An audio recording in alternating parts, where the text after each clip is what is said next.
From the 600 ESPN El Paso River Oaks Properties Schoolyard Sports Studio, here's Steve Kaplowitz and Adrian Broadus. We got a ton to talk about today. The Mountain West Pac-2, now it's going to be the Pac-6. That story is a big one, folks, and we're going to be talking a lot about that on the show today. Not to mention, Lane Frank will be back in our 5 o'clock hour. We'll have Lee Sterling from Paramount Sports, and then Tim Haggerty a little bit later. Good to have Adrian Broadus back with us today, Sebastian Perez Novato, and Alberto Duetta. We're at the full house, and how nice is this? We get to start today's show talking about basketball officials for middle school and high school here in El Paso. Adrian, we need more of these kind of segments because, you know what, as much as we love to talk about officiating, today we actually get a chance to have two with us inside our River Oaks Properties Schoolyard Sports Studios. Yeah, and like we had talked about, Steve, there just needs to be more of these people in El Paso, you know, whether they're pursuing this as a side profession or whatever it might be. We need more of them here in El Paso. We get a chance to cover football Friday night here every single Fridays with all our games. And hey, when it comes to high school basketball, this is right around the corner. It is. In fact, Victor Martinez is with us. He is the Division II representative and also mentorship and retention coordinator, along with Jaime Marquez, who is the new officials trainer. And it's all about making sure we can get some new officials here in El Paso for the 2024-25 middle school and high school basketball seasons. Gentlemen, welcome aboard. Victor, great to have you back. Jaime, thank you for coming in for the first time. And guys, it's all about getting the word out right now that if you've ever wanted to officiate middle school and high school basketball, you've come to the right show, the right place, and the right time, right? Absolutely, Steve. Thank you for having us. Well, thank you for being here. Now, gentlemen, first off, about how many middle school and high school officials do we currently have here in the city of El Paso for basketball? I'm going to say at full force, we probably top off over 170. That's usually what we're at. That's our max numbers. Yeah, that 170 includes first, second year, third year officials. Obviously, we have more experienced officials at the varsity level, but they have to start somewhere, and that's what we're here for.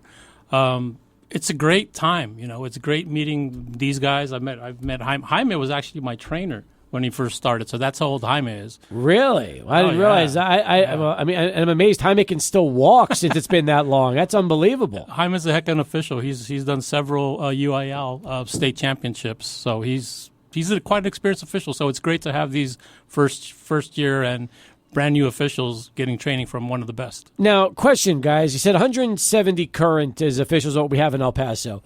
Ideally, best case scenario, how many officials would we like to have in El Paso if we're talking about all middle school and high school in a perfect world? In a perfect world, I would say our numbers would be up over 200. Okay. So we're not that far off. But if we could get another 25 to 30 plus to really want to do this as a result of this conversation or other recruiting pushes, that would be the sweet spot for this community. Exactly. Don't forget we have both our varsity games, we have our freshman JV games, and then we have 7th grade, 8th grade games. So there's plenty of games to be officiated. As many officials as we want. And sometimes, especially at the freshman level and middle school level, you'll see games being officiated by one person. Yeah, and this could go all the way out to Del City and Van Horn, correct? That's correct. All the way out there. It's a great time out there. I love officiating in Del City. They treat you right. It's a small gym, kind of like officiating in, Indiana basketball, where everybody's right up close to you. Plus, they feed us. Why would a guy as long as you have, Victor, why would you even want to get into high school officiating in the first place? Okay, my story is like anybody's story, okay? I was watching my son David's freshman game at Cathedral. He was playing at Eastwood. I was sitting up there, and I was amazed by how, in my perception, the officiating was. So my wife at the time says, then why don't you go down there? And I'm like, you know what? You're exactly right. I'm going to go do that. I said, but I'm going to have to talk to David, and you have to understand this is going to take a lot of my time because it does take a lot of our time to be out there and officiate because of training. We have meetings every Mondays. We have training. We have ball games. Like I said, they can go on Monday through Saturday. Yeah. Yeah. So that's how I started. So I went out there, and I started officiating. I started getting yelled at by parents. deservingly so. My first couple of years, I didn't know the rules. Like it's different when you're officiating and you know the rules when you're up there in the stands watching. And I bet you it was better for your marriage, too. As soon as your wife knew you were going to be out of the house that many nights during the week, your marriage has probably never been better than it's been since you've been officiating. Steak dinners. That's what I promised every weekend. That's Steak right. dinners. Good. I'm happy you've been living up to that. That's the secret to your success. I love it. Jaime, what about you? How did you get started years ago? Well, I actually had an experienced official that I used to work with back when I was about 19 years old. He kind of planted the seed, and it took about 12 years before it actually came to fruition. I worked with another gentleman. He started doing it, and he led me to believe that I could do it. And I'll be honest, I was one of those officials that officiated out of the stands in front of my TV and what have you. And to this day, I swear that I'm still 100%. I've not missed a call. As long as I'm sitting in front of the TV and in the stands. Man, that is great that you've been that accurate. That's a beautiful thing. And you've also had a chance, I guess, for you, the ultimate is getting a chance to do this at the state level and the playoff level, right? I mean, it's one thing to be a regular season official, but when you get to do this in the state playoffs, it's a much different story. Yeah, that's true. I've been blessed to have represented the El Paso chapter at the regional level and at the state level. Have been to the state tournament both at the Drum in Austin and in the Alamo Dome. And again, I've been an alternate. I've also officiated two semifinals. And this past year I was blessed to do a girls state final. See, Jaime's big time. The only best I've done was a couple of by-district games here and there. Well, what happened? How come you're only doing a couple of by-districts and not anything bigger? What went on? Well, Jaime knows the right people to talk to. I'm still learning to do that process. But I would like to interject. I believe Victor's first by-district game was actually as part of my crew. Oh, that's good. We were on the same crew for his very first that was really cool because it's a big deal to be selected because we are selected by the coaches for by-district games. Yeah. The regional regional and regional finals and state, those are selected by the state. Okay, I get that. So, how do you guys get? And that's another question: is how do you get graded? How do they evaluate you to determine who can get into the postseason? As far as the postseason is concerned, to Victor's point, locally the coaches will decide. From what they've seen during the course of the year, they'll have a meeting at the end of the season and decide who they want for their crews. As far as the area or regional, we within our own association, we will vote, we will rate, we will evaluate, and from that pool of candidates, then we'll start submitting our names and our crews to the different assignments that we get from the state. At the local level, Steve, we started this program 3 years ago. We have a crew chief program, select up-and-coming officials, and we work them in with the veteran officials so they get feedback. It's called the Mentorship and Retention Program, and I'm coordinating that. So I take a look at the younger officials, less experienced officials. We give them an opportunity to officiate the varsity level. If we deem necessary, me and the committee get together and say, all right, this guy, this girl are capable of officiating at the varsity level. And then that's how we develop our young officials. Okay. Speaking of up and coming, you all can be blessed to cover some of the best up and coming talent here in El Paso, whether it's at the middle school rising level or the varsity level. We've had so many players as of late go Division I, play at the highest levels, even make good runs deep into the Texas State playoffs. So that's a huge opportunity for some of these people who want to pursue officiating here in the future. Don't you agree? No, that is true. I was blessed to have seen Tristan Newton, and I also have a picture somewhere on my phone of Aaron Jones doing a reverse dunk at Burgess that I hold on to. He missed it. This isn't live, right? He missed that. He missed that dunk, but you'd never be able to tell by that picture. Yeah. But the thing about it is like Adrian says, those older those former players who graduated college or whatever, still hanging around in El Paso, they can come and officiate with us. They should come officiate with us. I ask every time I see one of those former players, I ask them, hey, when are you going to come and put on the stripes? They laugh. They just giggle because they're like, I can't do that. And I say, yeah, you can. With the training, you can do it. Not to mention, as you get better and better and you start working more and more games, it's pretty good money to be had for these games, really. Who wants to get in on that conversation? I was going to let Victor handle the money part of it. Well, the All right, money, Victor. because you got to put down at least $200 for uniforms and what have you, right? Yeah. And then when you start off the middle school level, it's like I think it's $50 a game. You get 2 games a night, plus $15. Food? No, it's $15 travel fee for gas. Oh, that's cool. Even Yeah. better. I believe that may have gone up this year. I believe now it's $55 per game plus There you go. $20 mileage. Oh, There very you go. good. You Okay. got a raise There you already. go. Excellent. I like that. Yeah, varsity- On air, we got the raise. Yeah. How about that? So varsity level, you can get I think it's $150. I believe that might be up to $80 per assignment, plus also the 20 on the mileage. So Yeah, so it adds up, Steve. That's why you can afford steak dinners at the end of the season. I believe that. Okay, so first off, how do people get involved if they're listening right now? Whether it's training, clinics, wanting to start up this season, what do they need to do, gentlemen? Go to our website. It's It's ep-refs.com. Okay, very simple. ep-refs.com. You have all the information up there, or you can call Jaime or text Jaime. Yeah, my phone number will be on there. It's 915-603. Text me, let me know that, this is what you want to do, this is what you're interested in, and I'll be more than happy to get back to you and let you know, give you all the meeting information and what have you. By the way, what is long dash? What's the difference between a long dash and a short dash? I don't know. I just made that up. Oh, my God. All right, I heard that. I already got confused. I'm like, is there a long dash I didn't even know about here on the computer? So it's essentially ep-refs.com is what it is. Yes, thank you Okay. for clarifying, Steve. You're welcome. I learned something. I was like, Adrian, I was going to say, all these years, and I had no Right? idea that. There's a short dash and a long dash, but let's move on, Steve. Is there really? All right, I never. I N really dash? never- What about an N dash? Huh? Okay. By the way, this is interesting.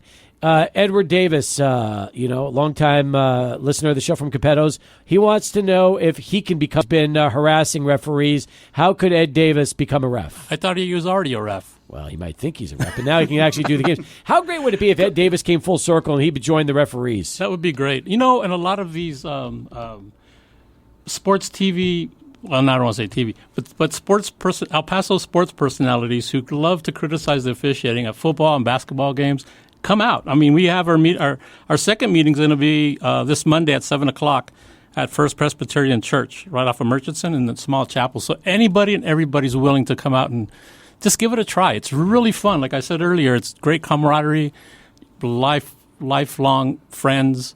It's great. It's a great experience. Yeah, let me put this out there.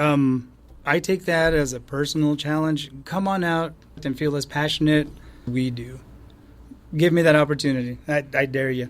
I like that. I think that's just the way to do it, guys, more than anything else. By the way, just out of curiosity, what are the biggest differences in rules other than length of quarters between high school ball and college ball?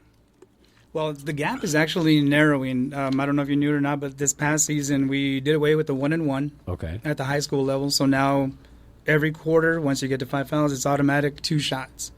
So that's changed. There's a little bit of stuff on the positioning, but little by little, the college game is starting to trickle down into the high school game as far as rules go. At some point in time, the rumor's still out there that we'll get a shot clock.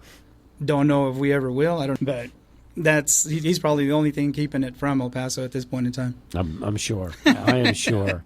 I'll say this too, guys. 170 refs is a really good core. Of the 170, how many of those are newbies that have started within the last year or two? If I had to put a number on it, I'm going to say about 30 to 35. Which is good. I mean, listen, if you can get 15 to 20 or 25 first-year referees every year, you're going to be well in that goal of where you want to be established with 200 plus. That's for sure. Yeah, the secret is retention. We have to retain these new officials. Like I said, it's a thankless job, right? Being a sports journalist is a thankless job. Well, being an official is a thankless job. Well, first off, you're a retention coordinator, which means you've got to be doing a lot of steak dinners for these officials just to make sure that they come back every year, right? They get chicken nuggets right now, but they can eventually work their way up to some steak. I'm sure it's hey, nothing wrong with chicken nuggets. Let me tell you this. I've learned this from our high school football reporters. They're not complaining. When they get food, they're happy no matter what it is. And then sports writers and food, perfect match. Excellent. And obviously you want people to be in good shape because you got to run up and down the court throughout the course of the get into even better shape after the basketball season, right? Yeah, absolutely. There are a lot of people that don't know what's actually in store or what comes with running up and down the court with with these players. These players seem to get younger and younger as we get older and older. Mm-hmm. But in a nutshell, you'll be running about 3 miles, stop start, and just with your 7th and 8th grade assignment. Yeah, that's what you'd be looking at. So yeah, you got to, if you haven't already started some kind of a program, you need to get on one. But we'll get you going. We'll get you put in the right direction. It's like I always say, Steve, that the players stay the same age. We're the ones that get older, right? Mm-hmm. So it's a year long. When you get our age, I'm sorry, I don't mean to put you in my age category. Over 55 for me. You have to. It's a continuous yearly workout. You can't just do it, pick out running and getting in shape a month before the season. It has to be long. You have a year-long season. By the way, who's older between you and Jaime? I am. All right, okay. Jaime's got a big smile. I just had a birthday. Hey, happy birthday! Thank you. How old are you? I'm 58. 58. First off, you look terrific. Thank you. 58. You really do. And I've known you. I've known you basically my entire career. Yeah. Because I've been doing this now 30 years, and you've been at this a little longer than I have. Yeah. Just a little. So I like that. Let me get the website out one more time. ep-refs.com. That's ep-refs.com. You can also text Jaime at 915-603-7427. That's 603-7427 if you want to get involved as well. Yes. Lastly, so after the games, it's okay for you to go up to an official, say thank you. Doesn't matter what level you're at. You don't matter if it's five and under basketball at the church center. Thank them, just because we're taking our time off to do something that we love, right? This is our way of giving back to the community, especially the basketball community. It's a close-knit community. People know each other. People love each other. People don't like each other. But just say thank you, because it would mean a lot to the guys, the men and women in stripes. Do you not get thanked enough? Is that what this is? But you have to understand something. Officiating is a thankless job. Totally. It really is a thankless job. You understand that, a lot of the times when you officiate a game, whether it's an umpire in baseball, basketball, or football, if we don't know you, that means you probably did a really good job. Because ultimately, the more officials we know, there's a reason why we know who you are. But I agree with you. Thank them. They don't get Victor or Jaime or somebody else. Say, you know what, guys? Thank you very much. Great job. We appreciate all the work you did. Yeah, come on. I might have yelled at you and all in the heat of the moment. It's always better than Conference USA refs. Yes. Yeah, well, we get that at home, too, so we're used to it. Yeah, I'd like to make one last invitation and say, you know what? You've watched basketball on TV. You've watched it in the gyms. Now come down and see it on the court from our eyes. Come and join us. I love that. All right. Gentlemen, thank you both for being here. Great stuff. Thank you for leading this off, and I really hope you get a nice, from this and from other opportunities to really increase the numbers here in El Paso. Hey, you come out too, Steve. Yeah, you know what? We'd love to have you or Adrian, I'm sure you would. any of your interns, even if it's just to come out and check it out. We'd love to have you. I'll tell you what. I've got, let's see, he's in 7th grade now, 5 years. Joel? So, yes. So in 6 years, when Joel's done, I will then, and my wife's going to want me out of the house. She's not going to be happy if I'm around all the time. So this might be my way to do exactly what Victor did, and that, except I'll be your age when that happens, but that's okay. I'll find a way to get started a little bit late, but find something I love and have a good time. Hey, Zay and Adrian are young bucks. They can come out and do it now. They can. Adrian hoops right now, so he could definitely put on the zebra suit. That'd be good. There you go. I can plant another seed in your brain there, Steve. Joel can actually start at 16. Can he really? Yes, he can. Good. I might have a job for him then. That might be a good way to make some extra money. I like that. Mom may not like that I just brought that up. No, she might really be liking that. That'd be good for her. That'd be a good job for him to have. He can drive, go officiate. I like it. You guys have some 16-year-olds? Actually, here recently we've had great luck with 16-year-olds, and we had one that really developed great within the last 2 or 3 years. A gentleman that went to Burgess, and now he's in Austin. Unfortunately, we lost him to Austin. He's at UT. Yeah, he went to UT. Yeah, so that's what happens. They go to college. Yeah, so. Austin's going to get a great official that we groomed. We got Lane Frank. We do have Lane. We'll talk to Lane about officiating after he gets out of his tennis career. We'll do that, too.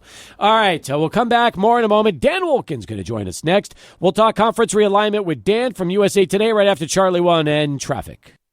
Hour as we continue here on Sports Talk. Oh, my God, it's been so many years. I feel like, where's the time gone since Dan Wolken used to be sports writing, what was it, Memphis Commercial Appeal? Was that right? Yes. Yes. Memphis Commercial Appeal up until, 2010 or so? Feels like it was just yesterday we had you on the show from those days coming on the program. And now look at this, 14 years later, USA Today. You've been one of the best writers around the country, and I'm just happy we got you back on the show today, pal. Well, I guess that just means we're all getting old, right? But I do appreciate you having me on. Well, let me tell you something. Yes, we were just talking about that before you came on the program. Yeah, that's exactly right. We are getting old. That's exactly. But, hey, still doing what you love. That's what it's all about. And you had the chance to write a story about the big news, and that is that the Pac-2 is now, I guess, becoming the Pac-6, and I like the language as you described it, which maybe is more apropos than anything else. You know, the Ponzi 12. I think that's the way we should look at this, right, Dan? Well, I have long sort of marveled at conference realignment and the ability of these schools to transfer tens of millions of dollars amongst each other just to get, and it happens all the time. A school will pay a huge exit fee, and then that money will trickle down to the members of their conference that they're leaving behind, and then they'll use that money to go get some other schools out of another conference to backfill, and then it just filters on down. The money just keeps going downward until it ends up, somewhere. I don't know.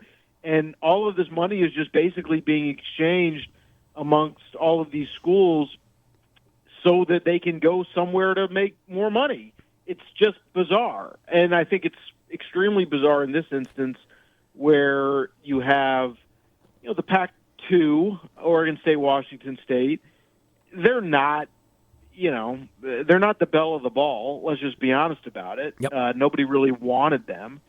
And yet, for whatever reason, they couldn't come to a long-term agreement with the Mountain West, so they're going to just take their war chest from all the schools leaving the Pac-12 and try to wreck the Mountain West and reform themselves. I guess, good luck, right? I don't really know what else to say. Well, I'll say this, okay? So if people don't know and they're just waking up to this story and they haven't heard it yet, Boise State, Colorado State, Fresno State, and San Diego State apparently are leaving the Mountain West and will be joining Oregon State and Washington State beginning in 2026 under the Pac-12 banner. When I saw the news that the whole conference disintegrated earlier in the year, and the last two standing were Oregon State and Washington State. We pretty much all came to the assumption they will be Group of Five before long. It will happen. And now they're trying to essentially keep their hopes alive that they'll join the big boys, which is not going to happen. And it makes it even crazier to think, why would the four schools even want to spend the millions leaving the Mountain West in the first place, going to join two schools that ultimately will not give them any more exposure or prestige than they currently have?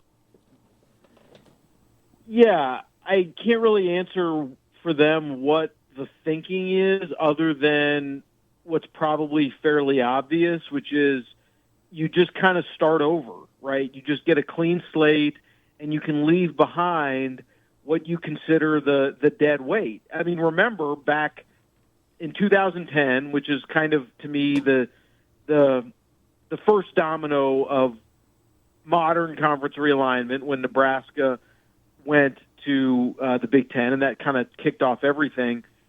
The Mountain West used to have Utah, it had BYU.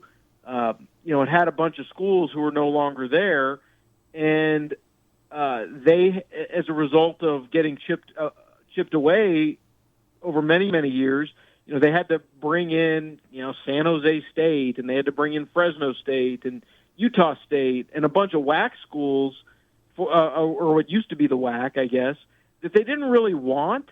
And so, I think basically the Mountain West Originals, which is, UNLV's in that group and Colorado State's in that group. I think they just kind of can look at it and say, all right, well, we join up with Oregon State and Washington State, and then we can bring in whoever we want to this new league, and we can kind of start over. And I don't know who else they'll try to add. I'm sure there's a couple schools they have in mind, but they can keep it small, they can keep it tight, and they can go sell that media rights package to whoever they want. Now, what are they going to get for it? I don't know. I don't think it's going to be anything amazing, but I just think they probably look at it as a clean slate, new league. You pick who you want to be in there, and you can try to maximize whatever value you have. Now, it's real interesting because as of right now, the Mountain West would be made up of UNLV, Air Force, Utah State, New Mexico, San Jose State, Nevada, Wyoming, and Hawaii in the foreseeable future here. Now, if you're, in your opinion, just based on everything that happened today and knowing that the Mountain West has a TV deal on their side, do you see it being more likely that they pursue other universities to add, or do you see them maybe dissolving and saying, hey, let's just fold here. Everybody finds their own landing spot and no one has to pay exit fees? Well, that's a good question, and I think it's probably a little too early to understand what those dynamics are going to be because we don't know who else this Pac-12 is going to invite, and are they looking beyond the current members of the Mountain West? Are they looking to, just to throw out an example, Memphis, Tulane, UT San Antonio, are they looking that way, to try to convince schools that are in the American to try to join up with them? I think it would make sense if UNLV was in the group that left, but I think there's probably some political considerations going on there about Nevada and how joined at the hip are UNLV and Nevada. Doesn't necessarily mean UNLV can't go out on their own and join another league without Nevada, but there may be some hoops that they have to jump through. So do they come along? And then how many members does that leave the Mountain West with? I would imagine that the first priority for the schools in the Mountain West is to who are not going to go to the Pac-12 is to stay there and try to add. Who can they add? I don't know. I mean, obviously you think Conference USA, New Mexico State, UTEP are fairly obvious from a geographic standpoint. Maybe Sam Houston, who would make some sense. But that's going to depend on whether the members who are in that league currently feel that it's still viable or whether they feel like they need to go out to Conference USA or whatever. It's messy, let's put it that way. Dan Wolken with us right now from USA Today. He's got the article up on the website right now at usatoday.com. Pac-12 adding Mountain West schools sets new standard of pointlessness in college sports. It's up right now. Now, I'm with you on this whole thing. And by the way, as far as UTEP goes, trust me, as you probably know the history, UTEP was in the WAC when they were originally 16 teams, broke apart in 1998, formed the Mountain West. UTEP was left behind. And all these years later, after UTEP goes to Conference USA and really has never been reunited with their original rivals, this could be a way for them to get back. And I guess the question then is going to be that if the Mountain West stays 8 and looks to bring 2 or more back to in that conversation, would that be better than currently what UTEP has right now in Conference USA? Yeah, I mean, I think UTEP's goal should be to be in a league at least with, New Mexico State and New Mexico, because they're right there.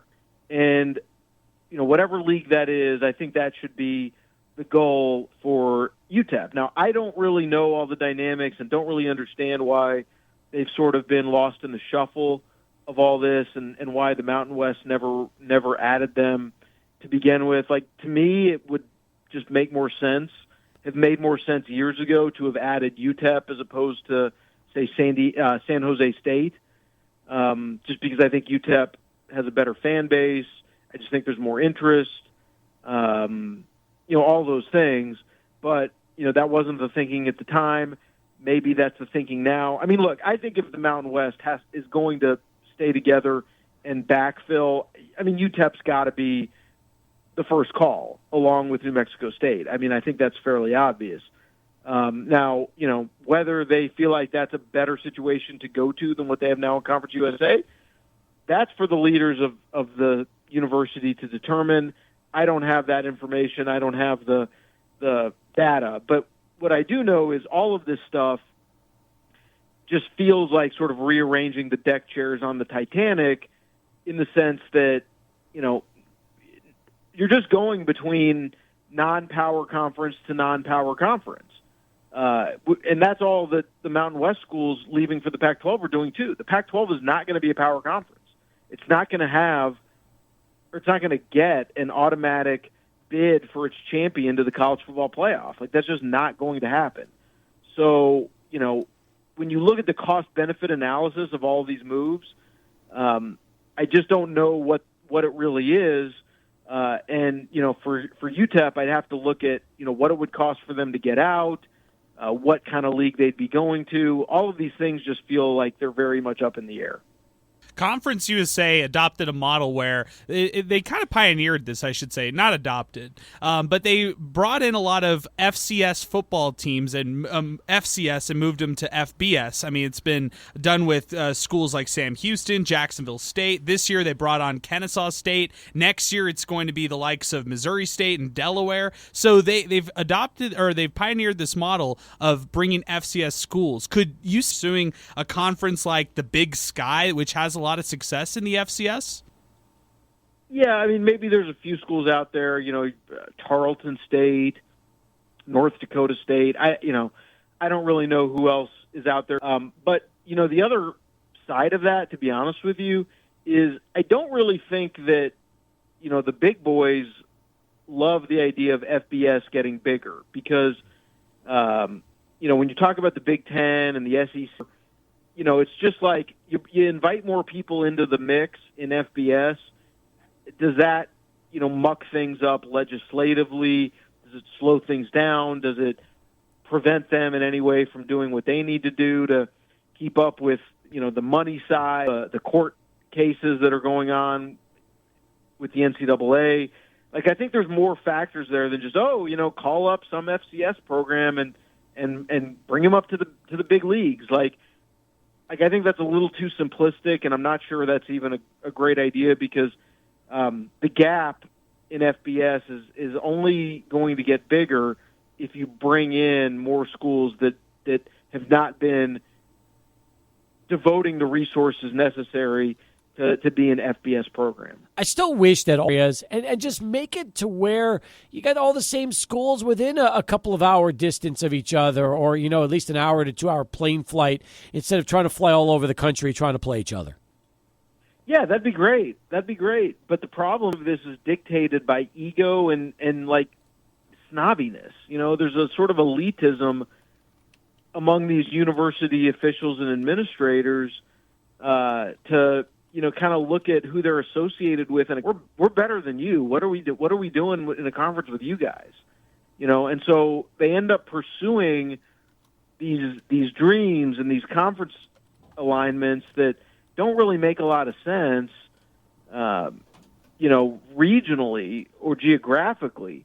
But for whatever reason, whether it's academic, athletic prestige, they try to gravitate towards schools that they believe are more like them in terms of the prestige angle rather than the geography. How much of all of this, when it comes to conference realignment, is motivated by TV revenue? Well, yeah, I mean, everything has been determined by what the television networks are willing to pay for certain schools. That's driven conference realignment forever. But the truth of the matter, when you get down to this level, when you get outside the four power conferences, the money available is just not that significant. And it's certainly not going to make anybody competitive with those leagues. Like, the Pac-12 is going to go sell this new configuration to a television network, and I don't know what exactly they're expecting in a TV deal, but I can't imagine what they're going to get better than, let's just say, the American Athletic Conference. It might be better, it might be a little bit better, but it's not going to be some game-changing difference with the Big 12 or the ACC. So that's when I talk about it being pointless, that's sort of what I mean. Like, there's just not – it's not like there's some big pot of gold out there waiting for these schools just because they joined the shell of a corporate shell that's called the Pac-12 now. Dan, it's always great catching up with you. I appreciate the time. Thanks for giving us the scoop on this one. And, again, look forward to the next time we get to have you back on the program. Much appreciated. All good. Dan Wolken, folks. Schoolyard Sports Studio brought us. Start of hour number 2. Welcome back, everybody. Sports Talk ready to go and excited about another week of Paramount Sports' own. By the way, props to Lee. Last week on the show, he said 30-16 Texas beating Michigan. In fact, when I relayed that to Lane Frank, who's going to join us next, and he is a junior in high school over at Coronado. He was at the game.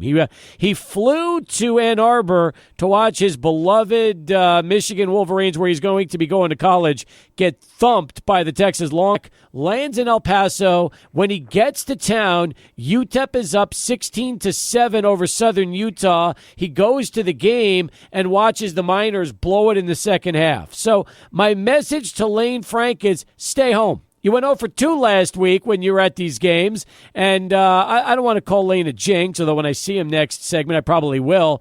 But, Lee, you hit it. You hit it on the head. Texas thumped Michigan just like you called it. Yeah, thanks. It was, I wish $1 bet on it, and if I did, we wouldn't be talking. Maybe Lane's what they call mush, huh? Well, I mean, I don't. Yeah, you know what? That's good. Adrian, should we do that? Should we call him Mush when he comes on the show? That'll go over big. I like. I don't. No. You don't think he knows what Mush means? No. Oh my God. Got to watch A Bronx Tale. He does. I'm surprised. Yeah, that was one of the classics. I think that was one of Adrian's movies that he saw during Adrian's movie reviews. My daughter is on Amazon. I think Amazon Prime. My daughter just finished filming 2 episodes. Oh, with nice. Chaz Palminteri. He's the lead. Really? Oh, Yeah, that's cool. yeah. I like that. Yeah. How'd she like working with him? Loved it. I mean, he's not actually in the scenes that she's in, but he's the lead, and he gave her a couple of nice words of encouragement after she finished the taper scene. So she didn't even know who he was before that. And what's funny is if you look up Gravesend, I didn't know Gravesend is actually an area in Coney Island. I didn't know that either. I did not know that either. So look up Gravesend cast, and all these guys have been in all the mob movies. I love that. Yeah, I love that. so, That's good stuff. yeah. All right. Before we get to week 3, were the biggest surprises for you the fact that Nebraska had as easy a time with Colorado as they did? The Cowboys had such an easy time with Cleveland and their lack of offense. Yeah, I mean, these things, sometimes these games get away from you. Colorado just got absolutely dominated at the line of scrimmage. I mean, the Nebraska defense was almost every single play. Exactly. And they were all over Sanders. I mean, he was sore after that game. But the Dallas game, is he this bad? He doesn't even have David Njoku this weekend. I know. And is he really that bad, or do you think it was just he couldn't handle it? So, yeah. It doesn't make you. I mean, what's funny is you see some of these guys, and they look the same in the uniform. Yeah. Just not any good anymore. I mean, that might be the worst contract of all time. Of all time. There's no doubt. All right, let's get started. We got 3 college, 2 pro games to get to. Visiting Wisconsin. Both teams are undefeated, 2-0. It's going to be in Madison at Camp Randall Stadium. And the Tide, 16-point favorites over the home. All right. Alabama, I just think in that game last week, I think it was mainly the fumbles. I mean, give USF some credit. They did play hard and played okay. I don't know if Wisconsin can do it. So since the new coaching staff came in at Wisconsin, they decided they're going to hire second-year offensive coordinator Phil Longo last year from North Carolina. They bring over Tanner Mordecai. Tanner Mordecai, a couple years in touchdowns last year for Wisconsin. Now, this year, they bring in Tyler Van Dyke from Miami. What has he done in the 2 games? 2 and 214 passing yards combined with all of 1 touchdown pass. That's it against Western Michigan and South Dakota. They don't have a running back to keep defenses honest. And these receivers, they're recruiting guys, but get no separation, no yards after catch. I don't know how they're going to score that much, on them. So Bama's not going to lose 3 fumbles like they did last week. Alabama, they pull away late, 35-13. Okay, 30. We've got you down for that one, which then takes us to game number 2, and that's going to be number 20, Arizona, visiting number 14, Kansas State. Both teams undefeated, off to great starts. This one's in Manhattan at Bill Snyder Family Stadium, where K-State always plays tough, hence a 7-point favorite over. Yeah, so, I don't like the fact that Kansas is playing UNLV and Kansas State's playing Arizona on Friday. Should be Saturday games, but, it's about TV money, and that's what they got to do if they want to play in the Big 12. It's going to come down to the end. Avery Johnson, I think he's going to be a really super quarterback for Kansas State, but he's got to increase. Martin, 181 versus Tulane, and the officiating certainly helped Kansas State. There's a couple really questionable. Arizona, 3-0 last year as a road dog. Noah Fafita, I think he's one of the most underrated quarterbacks. People just don't know about him. His connection with McMillan is dangerous here. I think this goes back and forth. I have Kansas State winning 38-34, but the Arizona Wildcats covering. Oh, wow. All right. Arizona, so you like Wildcats Arizona's offense? Wildcats. Yeah, you like Did you notice that? Yeah, but you like Arizona. Right. I've got you They're down. good. All right, very nice. Here we go with our final game in college football. 0-2 UTEP visiting 2-0 Liberty. All right, as far as this game goes, we all know how these two teams have gone so far. 3-point home favorites despite pulling one out in Las Cruces last week when they were down 9 with 7 minutes left. Didn't even look good their first week at home against an FCS opponent. The Miners, though, have struggled. They blew their halftime lead, as we talked about. You tell me, can the Miners keep this within 23? So it's going to be tough. If this game was played at home, I might look at UTEP. But after the way they lost and they got to travel. Now, Liberty only returns 14 starters. Most of the guys were like first, second, or third team Conference USA. And even I think this is a tough matchup. Salter's a quarterback. I mean, he can run, he can throw. But their problem, penalties.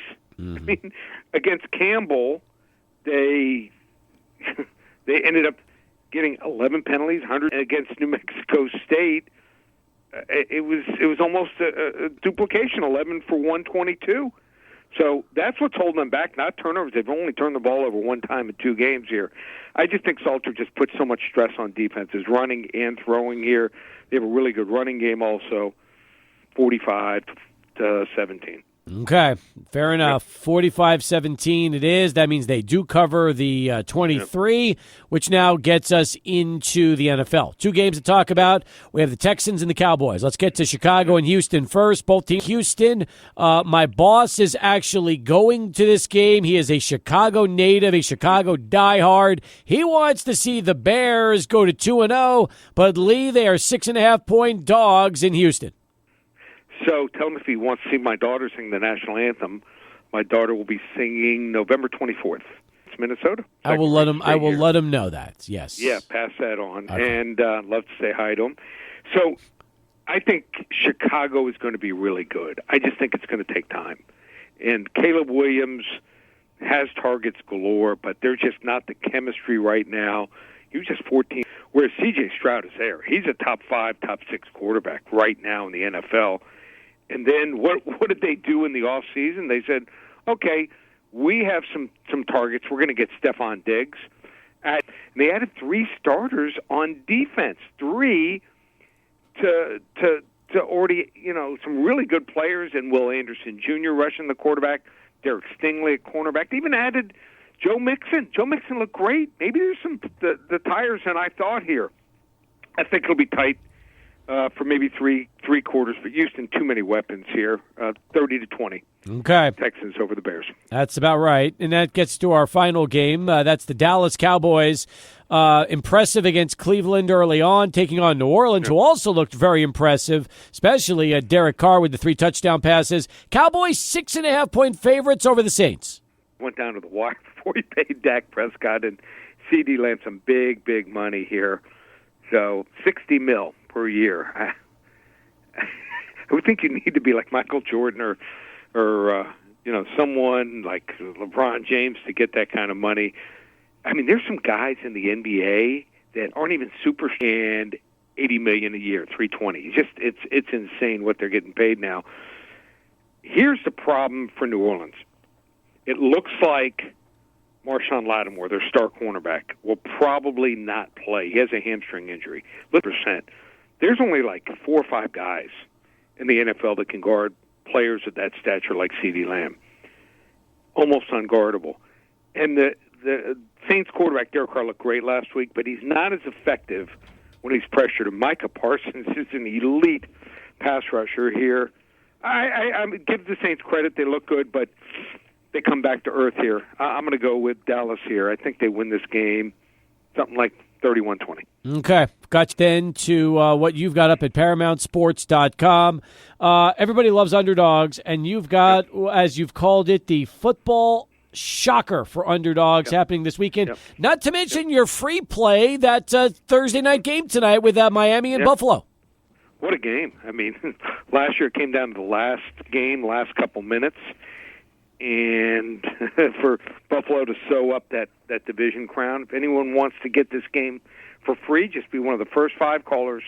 Call 800-400-9741. We will give you tonight's Miami and Buffalo game on me. 800-400-9741. And ready for a big weekend, so you want to hop on board. 3 weeks, September to remember, through the end of September, Monday, September 30th, $397.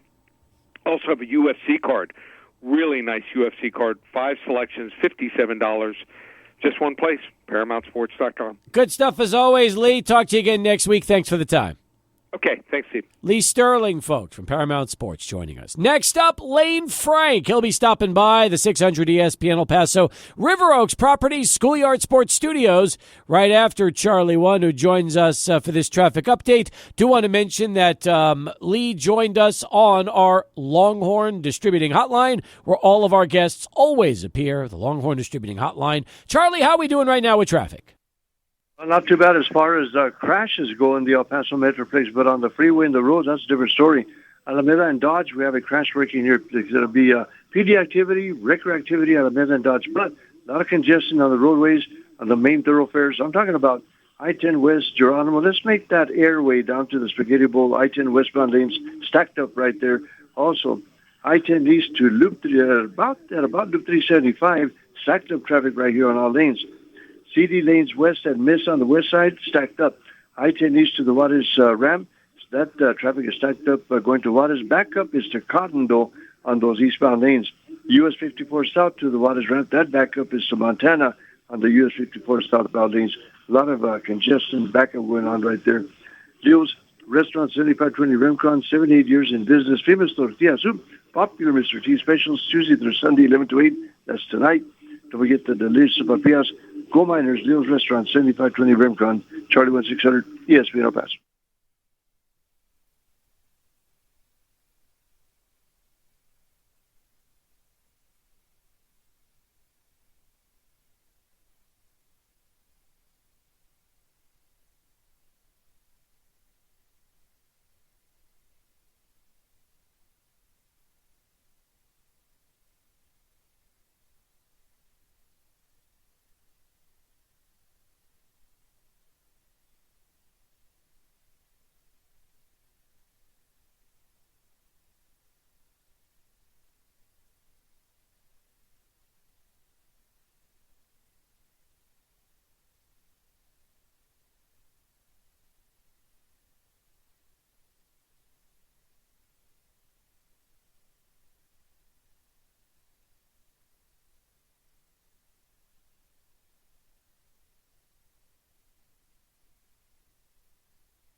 Back here on Sports Talk as we continue, waiting the arrival of Lane Frank, who is finishing up tennis practice at Coronado.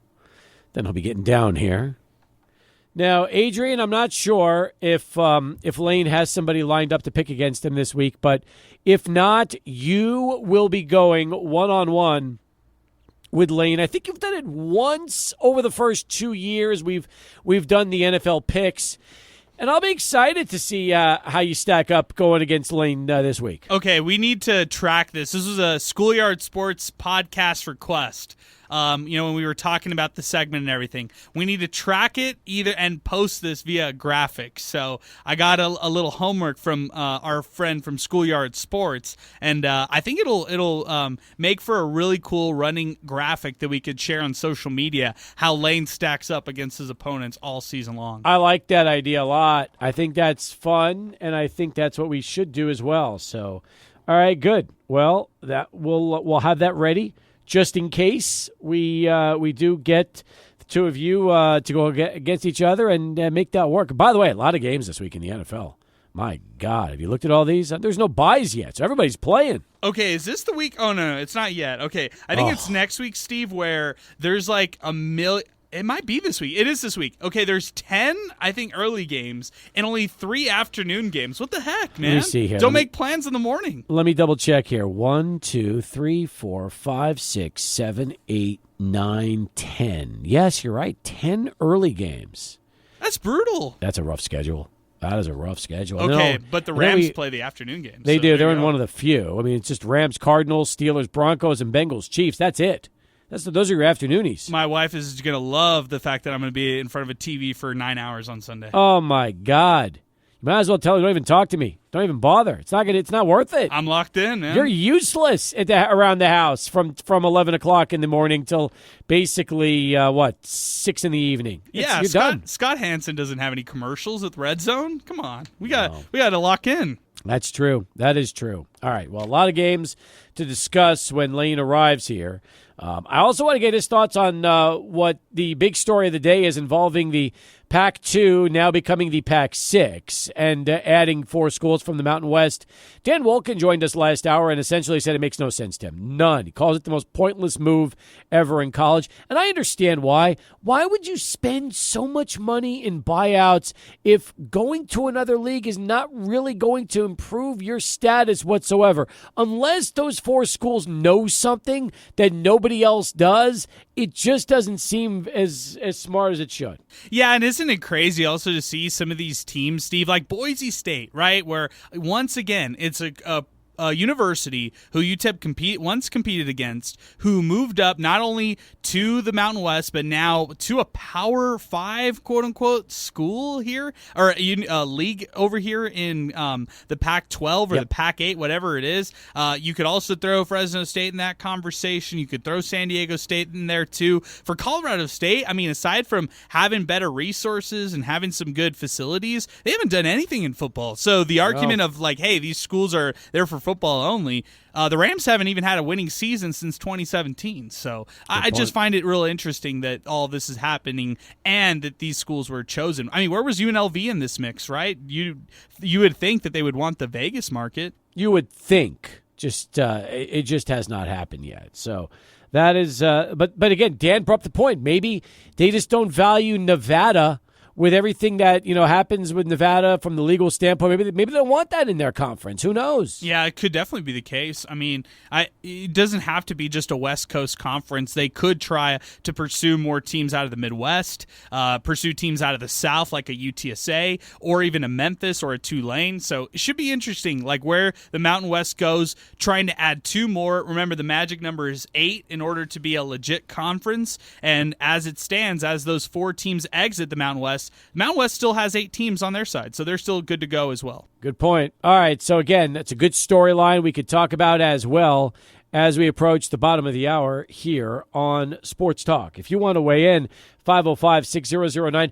The comments on social from minor fans since the story broke this morning is also really, really interesting. Some people are like, hey, UTEP has nothing to offer the Mountain West right now. Why would they come calling there? Look, the Mountain West might not have a ton of options at this point. And from a geographic standpoint, not to mention the relationship with the former WAC schools, UTEP still makes more sense than just about everybody else in college football. I mean, I think so too, man. And I don't care if New Mexico's like, no, we don't want to be in the same conference as them. Well, hey, look, they've got a great fan base. They've got a committed athletic department. UTEP's got a great fan base. So why can't they be in the same conference? Why can't that rivalry be renewed in a same league like this? Gerald Hitter brought this up. Mountain West will get big bucks, $18 million exit fees per school from the teams leaving to the PAC. They could easily cover the fees for assuming the cost for schools that join the Mountain West. What 4 schools do you think they would take over UTEP? And I'm looking at the Big Sky Conference in case that you took teams that might move up to FBS. It could get interesting. Gerald Hitter also asked, would Mountain West want to stay regional? Would the AAC reach out west? Who may be next for the Pac-12? And does playing in current conference with Texas team aid UTEP much better in recruiting than a move to the Mountain West? Interesting questions. Let's put it this way, too, okay? I just saw this a moment ago from Nelson, who texted into the program, and he said maybe they sneak in 2 to 4 other teams from other conferences, like bottom feeders from big conferences. The reason I say there's no chance of that happening, Nelson, is I think the bottom feeders in the bigger conferences would rather keep all that TV money and stay bottom feeders for the rest of their lives than make a small fraction of those dollars to become a bigger fish in a small pond. I never see a Pac-4 school ever leaving because there's just so much money in those leagues compared to every other league out there. And trust me when I tell you, you ask a cellar dweller that's making a huge amount of money, being in the Big 10, Big 12, ACC, or SEC, would you leave knowing you could become a winner in a small league and take 5% of your TV revenue back? They'll say no. Please. We'll stay bottom feeders, pocket all that money forever instead of trying to leave, go small, and win, knowing all the millions upon millions of dollars that they would lose in the process. Yeah, with you just saying that, I wonder, would a team like Liberty even be considered for something like this? Just money considerations alone. You never know. All right. Lane's in the house. We're going to get to the host of Schoolyard Sports right after this Sports Center update, bottom of the hour, as we continue.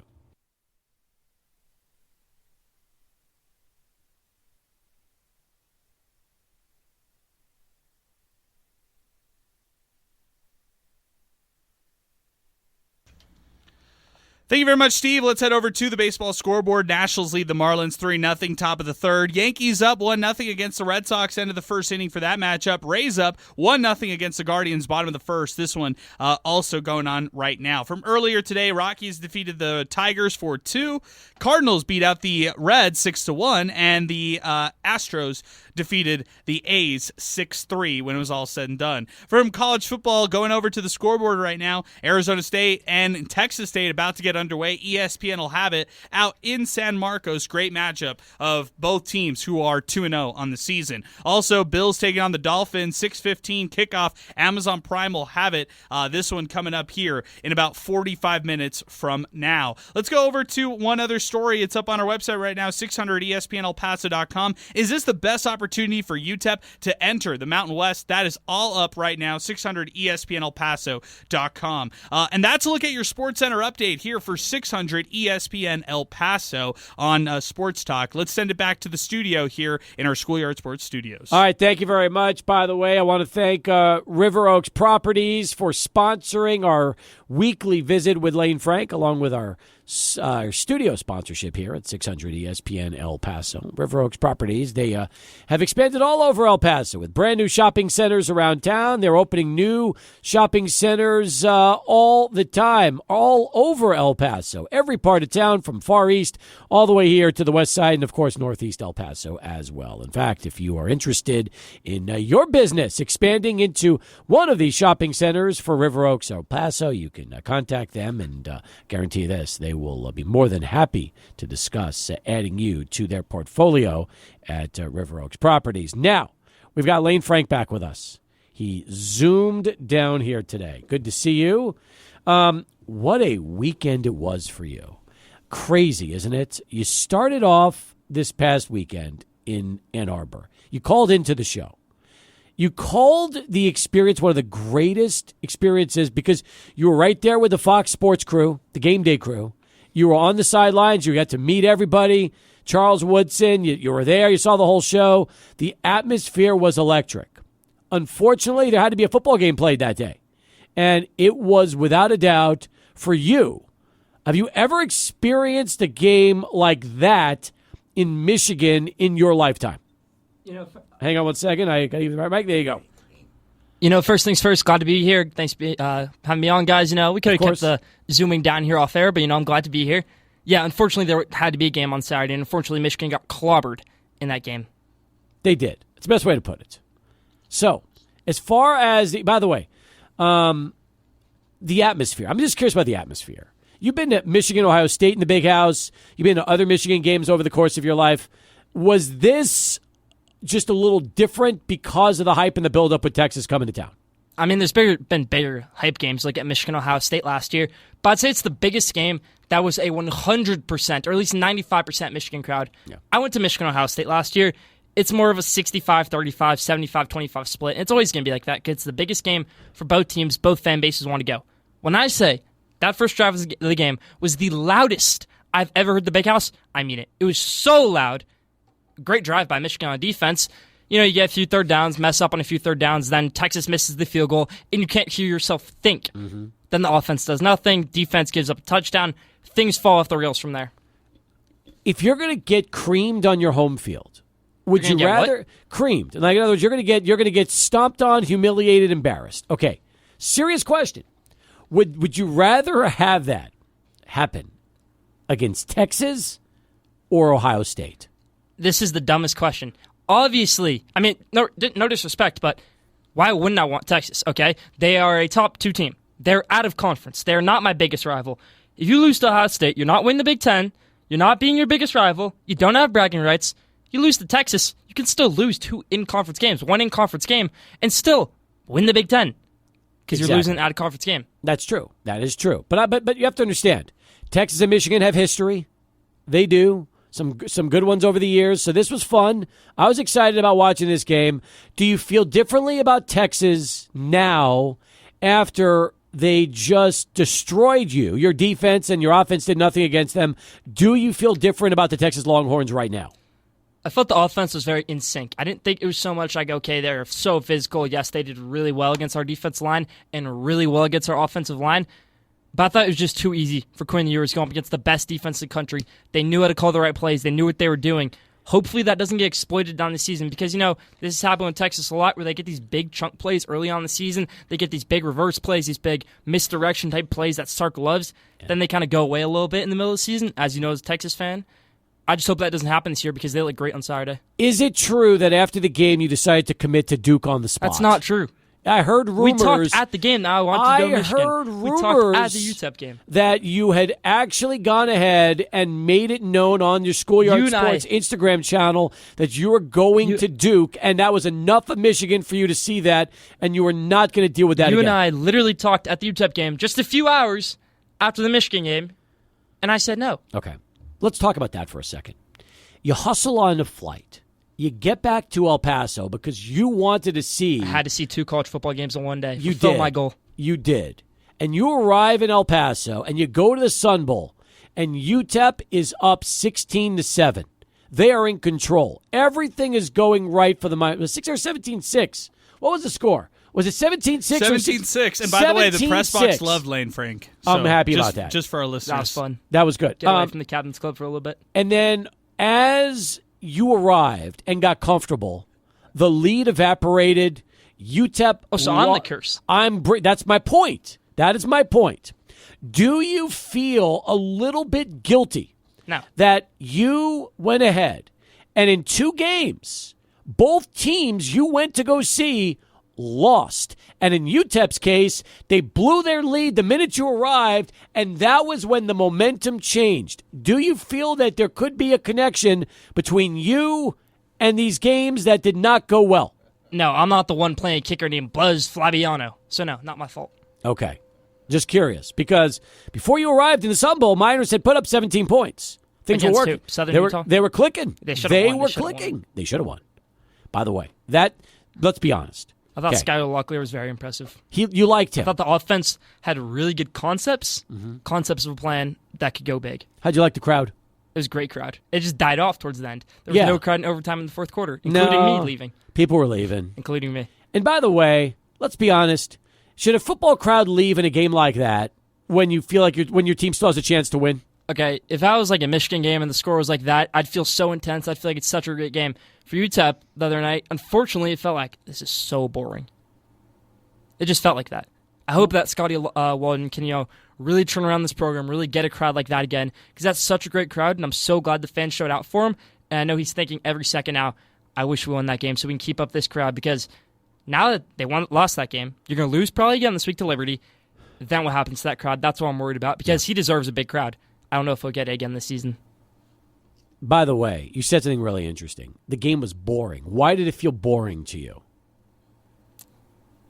Nothing to gain for UTEP at that point. You win, it's a very close win. You lose, and Delane Fitzgerald has all the bragging rights in the world. Which he did when it's all said and done. Right. So. UTEP paid them $400,000. They lost. Yeah, I understand. Hey, by the way, did you want to see him after the game and tell Delane, hey, get rid of your first name because I don't want to have anybody named Lane like you His and name be associated? De Fitzgerald? Yeah, De. Just De Fitzgerald. Remove the Lane from his name and just go De. Yeah. That's exactly. De I Fitzgerald. think it's good. Episode 182 drops tonight, or did it already drop? Drops tomorrow. Tomorrow. Great episode. All right, what happened? Let me hear about that episode. What do you have? We're talking a lot of college football, talking a lot of NFL. Got my massive Giants rant. You're going to want to hear that. Who I think the AL MVP should be. So much more. Stay tuned. By the way, speaking of MVP, all right, I want to do this, and then we're going to take the break, and we'll talk. You'll pick against Adrian for football. Nice. Okay. Here's my question to you: NL MVP. Shohei Ohtani is on his way to a 50-50 season. He is also a designated hitter who does not play the field. Francisco Lindor plays great defense at short, has been the MVP for the Mets comeback where they are on the verge now of making the playoffs as a wild card team. Hit the home run yesterday to break up the no-no from Bowden Francis in the ninth inning. Do you feel that Shohei Ohtani, if he gets to 50-50, should be your National League most valuable player, despite the season that Francisco Lindor has had for the Mets? I'm one of the biggest Mets fans in the world. As you know. agree, yeah. I talk on this show a lot about the Mets. I'm maybe a little bit biased towards the Mets, and Francisco Lindor is my favorite player in baseball. With that being said, Francisco Lindor is having a great season. 30 home runs, 30 stolen bases. That's great. But when there's a guy who has 50 home runs and 50 stolen bases, just because Lindor is so much cooler, just because the Mets need Lindor so much more, and I know I'm going to catch hate from everybody, Mets fans, my brother, everybody about this take, Shohei Ohtani should be the NL MVP. Even though he does not play the field. Even though he does not. He's just 50-50 is 50-50. He bats, but he's batting 4 times a game, 5 times a game. He has not spent a half an inning on the field all season. So what you're saying is this. What you're saying is that if you have a career year offensively and you're great defensively, but somebody does something that's never happened in the sport, even if they are strictly a DH, that should constitute winning a Most Valuable Player award. I think Lindor deserves to get second, not first. Okay. It's been said. It's been written. It's done. Lane Frank has spoken as we continue here on Sports Talk. When we come back, we'll pick games NFL Week 2 with Adrian. Stay with us right here, 600 ESPN El Paso. And Adrian Broadus. Welcome back, everybody, as we continue here on Sports Talk. Oh, Lane Frank with us. We're picking games.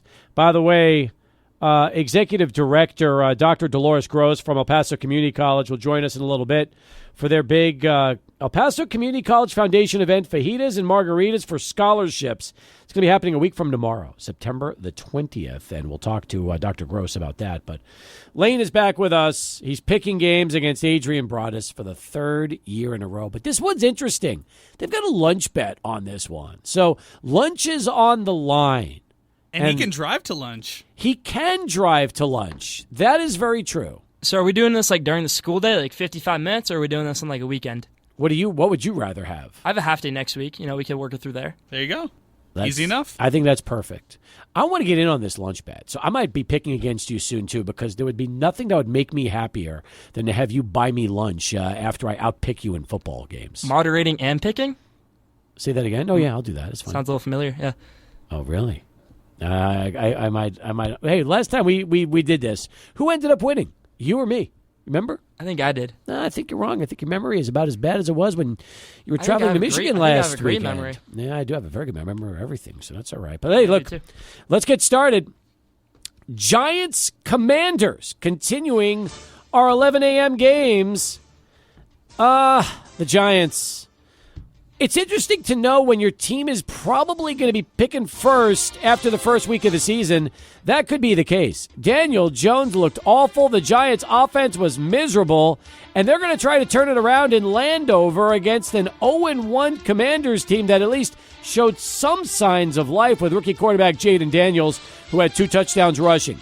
That is why the Commanders are a 1.5-point favorite, Lane, over your New York Giants. The Commanders win this game. I think they win it handily. I'm a big Giants fan. I'm not a biased Giants fan. I had one of the biggest schoolyard sports screams I've had in a very long time on the show this week about the New York Giants. Jaden Daniels was very promising last week. I'm going to go with the Commanders to embarrass this embarrassing Giants team. Yeah, it's no question. I got the Commanders as well. I know we picked a lot of games similar in this one, Lane, but you're asking me to pick the Giants, whose best player is a rookie in Neighbors right now? No, I'm not doing it. Who got hurt today during practice? Even worse. Yes. Is this right now the worst you felt about your football team since you've been a Giants fan your whole life? I've always never felt good as a Giants fan, except 2016 with Ben McAdoo and 2022 with Brian Dable. Every year it's been the same. Is this worse, though, knowing that after 1 week it's it just horrible. seems so miserable? It's horrible because the offensive line has still not gone better under like 10 years. GM has never been figured out, coach has never been figured out, and quarterback has definitely never been figured out. Would you like to see Tommy Cutlets at quarterback right now for the Giants? Tommy DeVito? No, because I think Daniel Jones, there's nothing to lose, but still. Okay. Anyway, let's get back to it. Chargers-Panthers from Carolina, from Charlotte, I should say. Bank of America Stadium. Chargers are 1-0. Panthers are 0-1. Chargers, 5-point road favorites, Adrian. Yeah, I feel like this one will be a little closer than the Chargers would like, but the Panthers are just a disaster. What a horribly ran program or organization or franchise. Bryce Young, I mean, at some point they might have to actually bench him this year, and I don't even know if that's a knock to him. It's more of the system. Give me the Chargers. All right, Chargers it is. Lane, your turn. I'm a more qualified coach than Dave Canales, the Panthers head coach. David Tepper, I'm more qualified than him as an owner, as a decision-maker in football. It's ridiculous the way his team is being run. Jim Harbaugh, it's just such a great organization for the Chargers. Let's go with the Chargers. Would you like a headset and be on the sidelines for the Carolina Panthers this weekend since you are a better coach than Canales? Sign me up. All right, fair enough. We've got 2 more early games, Browns and Jags. This one from Everbank Stadium in Jacksonville.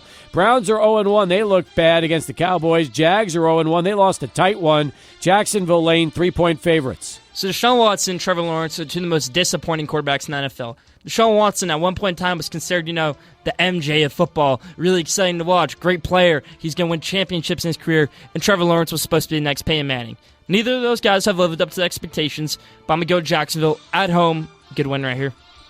Yeah, I feel like the Jags have to get this one in the bag. I mean, having a competitive game against Miami, even though the Dolphins were a little disappointing, that one lackluster, I can't be picking with the Browns and, a quarterback like Deshaun Watson. Is it Jameis Winston time already in Cleveland? Give me the Jags. All right, Raiders and Ravens will be our final early game from Baltimore and M&T Bank Stadium.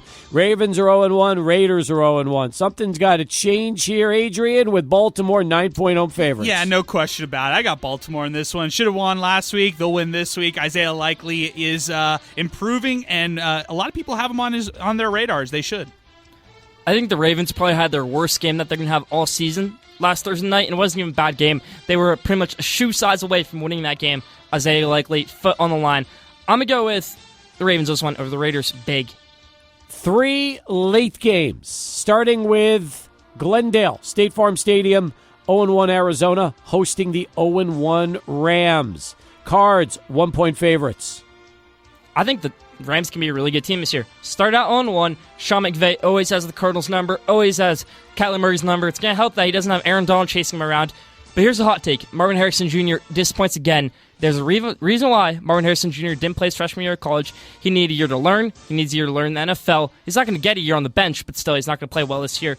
Let's go with the Rams over the Cardinals. All right. That was just one game, though, Lane.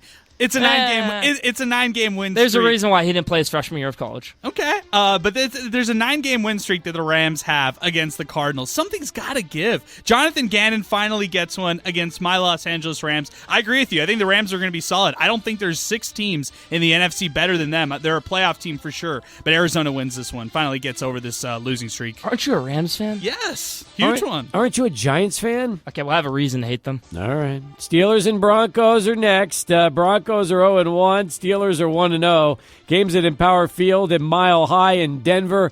Pittsburgh, 2.5-point favorites, Adrian, on the road. Yeah, I feel like if this is a Fields game, I'm going with the Steelers. I just, I'm so out on Russell Wilson. The fact that he's already hit the injury bug already is right on par with everything he's done over the past 3-4 years. Give me Steelers on the road.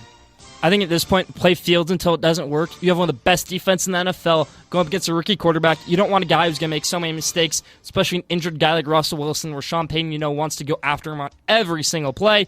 I'm going to go with the Steelers over the Broncos. All right, boys. We've got one last late game, then the Sunday and Monday night game. Let's do the Bengals and Chiefs from Kansas City. And GEHA Field at Arrowhead Stadium. That's a mouthful.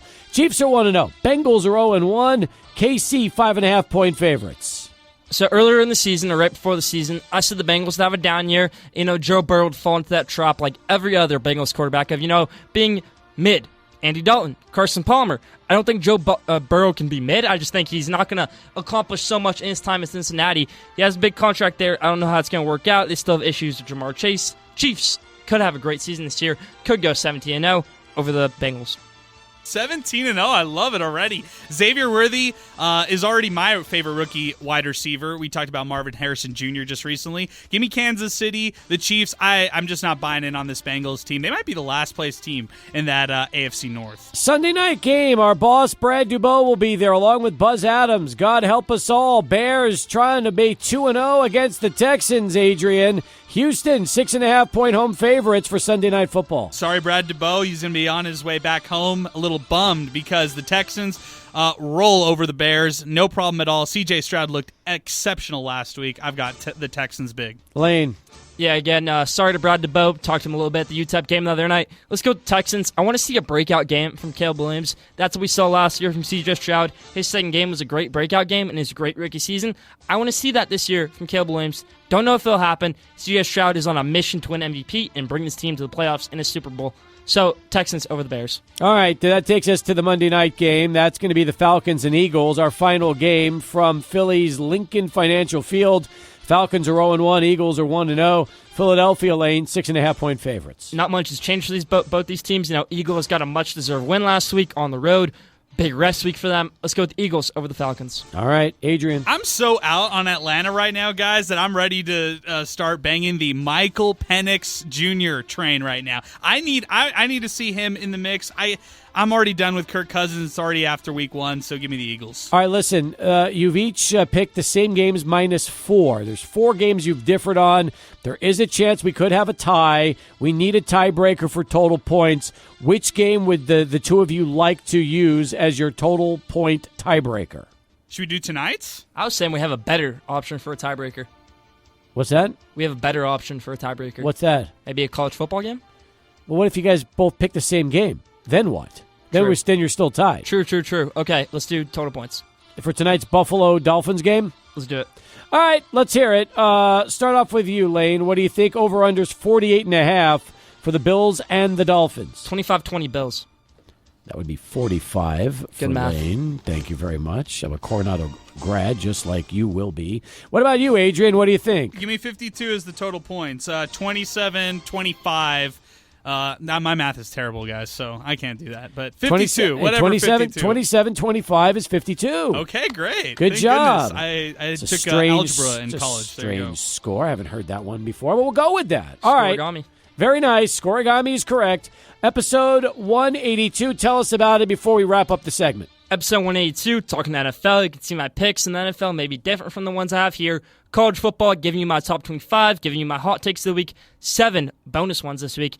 Also got a lot of great stuff going on with my Giants rant. Baseball, talking a little bit of that. It's a great episode. Go tune in. Looking forward to it. And then you've got Eastwood this weekend in tennis, correct? Let's go. All right. Have fun. We'll talk to you next week. Appreciate it, guys. I will be on Borderland Blitz tomorrow night. Tune in. What time will you be on? About 6:20. Excellent. We'll look forward to checking you out then. Sounds good. All right. Lane Frank, he's becoming big time. He's now doing television. Next thing you know, he'll be starring in a major motion picture, but we're happy to have him here on Sports Talk. We'll wrap it up next with EPCC right after this traffic update from Charlie 1. Continue here on Sports Talk. Coming up a week from tomorrow, it will be fajitas and margaritas for scholarships. That's right. The big signature event happening for the El Paso Community College Foundation. And it's going to happen at the Administrative Services Center, the ASC Building B in the foyer, starting at 6 o'clock. And here to talk about it with us is Dr. Dolores Gross, who is the Executive Director of the El Paso Community College Resource Development and Foundation. Dr. Gross, first off, welcome to the program. It's great to have you on today. How are you? Hi, thank you so much. Happy to be here. Thanks for having me on Sports Talk. And while I'm here, let me give a quick shout out to Aaron Jones. But sorry, Packers fans, Minnesota Vikings. Aaron Jones scored the first touchdown of the season. So thank you, Aaron, for that one. Thought I'd share since we're on Sports Talk.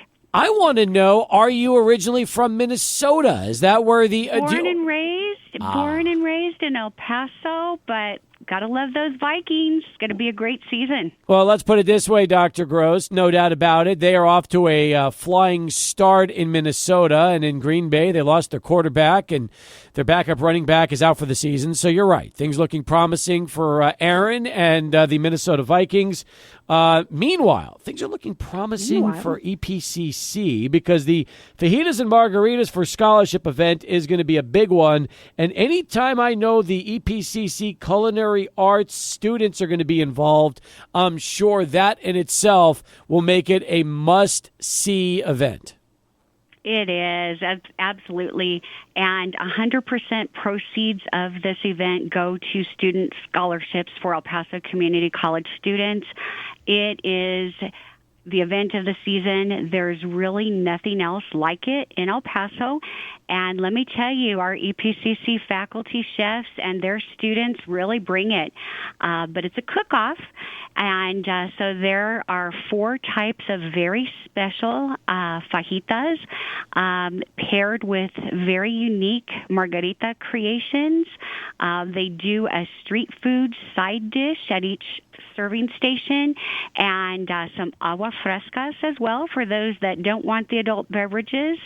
A giant pastry table.